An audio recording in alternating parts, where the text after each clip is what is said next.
Ấy tôi thấy cái lăng suối rồi nghe cho nhà ấy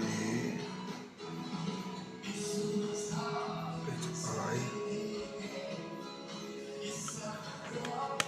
chụp buồn mà bắt tôi cần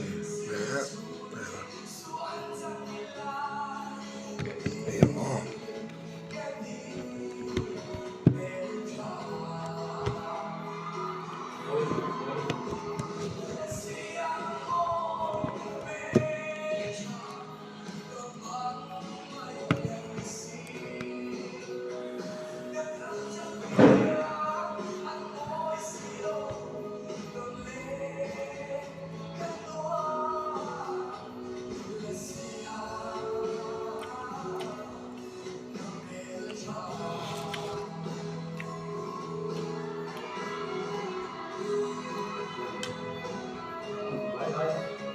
rồi đâu nè nha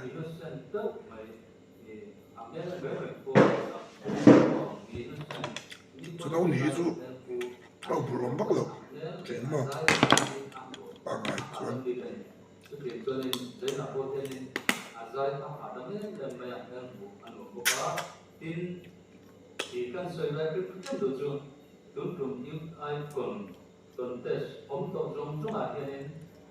next stage tin turak karin te karon soi le ina karin sual om chun ani ka ui khop nai ni te dol re ka kul right nai le pa ka dam right na ka ui le ka mi da ten thar an thalo ki nai lo in an se nai lo ama hi ngi ke ma mi ta ta kina o a voice te mi aspicial na real te kalau tu ni zania damai tan ne chon kalau ui ve ni ke dan ta ka ui lo ki nai lo in dan ko ta sela ni yo do ko ka sia tu kan solom sna ni ka soi ka tu soi o te de mo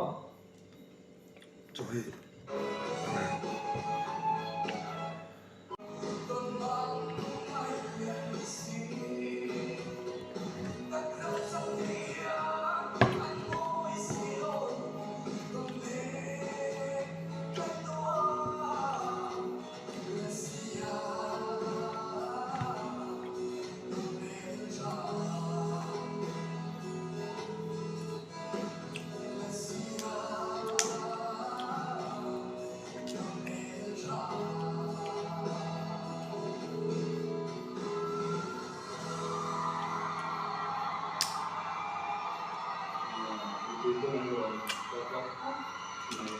chắc cái ông đi cho nên cho mẹ thằng bắc quay ngay rồi mặt sao ông lại tục xem cho đâu nỉ đấy chứ tiền ra đó đấy nè sỏi tục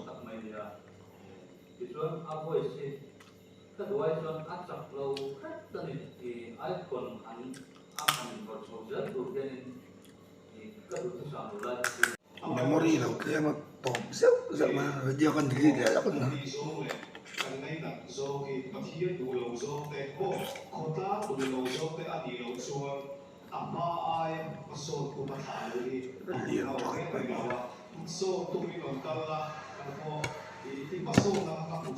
cho đấy ra giống mà tổng về chú ở sắm được Zai mi hier in mabokan lai ve ba ta chin ta to ta an tua comment na ni ta hok me ke ba sa ka tin an ma ni a ta to de ta ko na kan an zabai mai hian abo ba ong lo bin in chan zong te kha chu poisa te khan lo chan pui la an ma ni ke lo be ro la ma chu le tha an ti chuan ta kina WhatsApp le ka Instagram story le Facebook ate ko an GPay the number te ko post chama he hi an ma ni chu an se lu don na wa ma ro chu ke ma mi mal chanen mai na in karon soi ani en I khong ta ta youth icon na an del hi an ron lar na te hi enge pa son zo ka le cha zo ka no man ni he tur tan an fen se kha atien ro om lo tam ro om lo wa lo chang turin kan hi ho sa ho he chu in ngai em kha chong bangin na reguya chuan chuan nakina karon post kanina ilaw do sa epekto na sa bayan kumain kalau meron mo na ito chala ilaw kiri lagi ko niya mizoram remoy ko kaya niya no wala Victor, Victor, 한번 뭐야? 선생님으로 이제 뭐라 그거 맞아 뭐래 일단 뭐래 저쪽 선생님이라고 좋아 뭐야 어떤 쪽이야 이랑 나도 진짜 왔어요 그래서 우리 그냥 같이 도자 개건 같이 도자